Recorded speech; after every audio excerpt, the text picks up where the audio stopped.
ଆଜି ଶ୍ରୀଜୀଉଙ୍କ ସୁନାବେଶ। ମହଣ ମହଣ ସୁନାରେ ସଜେଇ ହେବେ ଚତୁର୍ଦ୍ଧାଙ୍ଗ।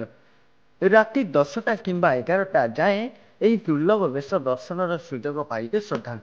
ଆଜି ଶ୍ରୀଜୀଉଙ୍କ ସୁନାବେଶ। ମହଣ ମହଣ ସୁନାରେ ବିଭୂଷିତ ହୋଇ ଦର୍ଶନ ଦେବେ ଚତୁର୍ଦ୍ଧାଙ୍ଗ।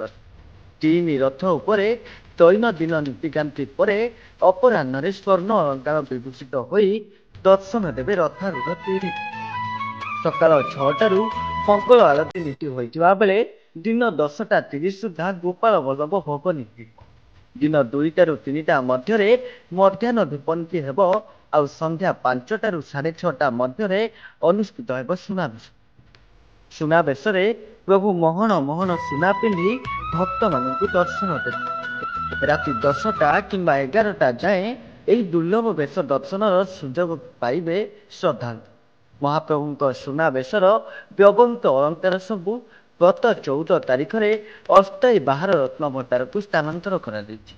ତେଣୁ ସେଠାରୁ ହିଁ ଆଜି ଅଳଙ୍କାର ଅଣାଯାଇ ଶ୍ରୀଜୀଉଙ୍କ ରାଜରାଜେଶ୍ୱର ବେଶ ସମ୍ପନ୍ନ ହେବ। ଏହି ବେଶ ଦର୍ଶନ ପାଇଁ ଶ୍ରୀକ୍ଷେତ୍ରରେ ପ୍ରାୟ 15 ଲକ୍ଷରୁ ଅଧିକ ଭକ୍ତଙ୍କ ସମାବେଶ ହେବା ଆଶା କରାଯାଇଛି।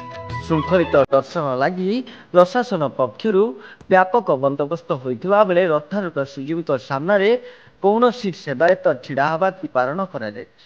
ଗତକାଲି ମଧ୍ୟ ରଥାରୂଢ଼ ଶ୍ରୀଜୀଉଙ୍କୁ ଦର୍ଶନ ଲାଗି ଜନସମୁଦ୍ର ପାଲଟିଥିଲା ଶ୍ରୀକ୍ଷେତ୍ର।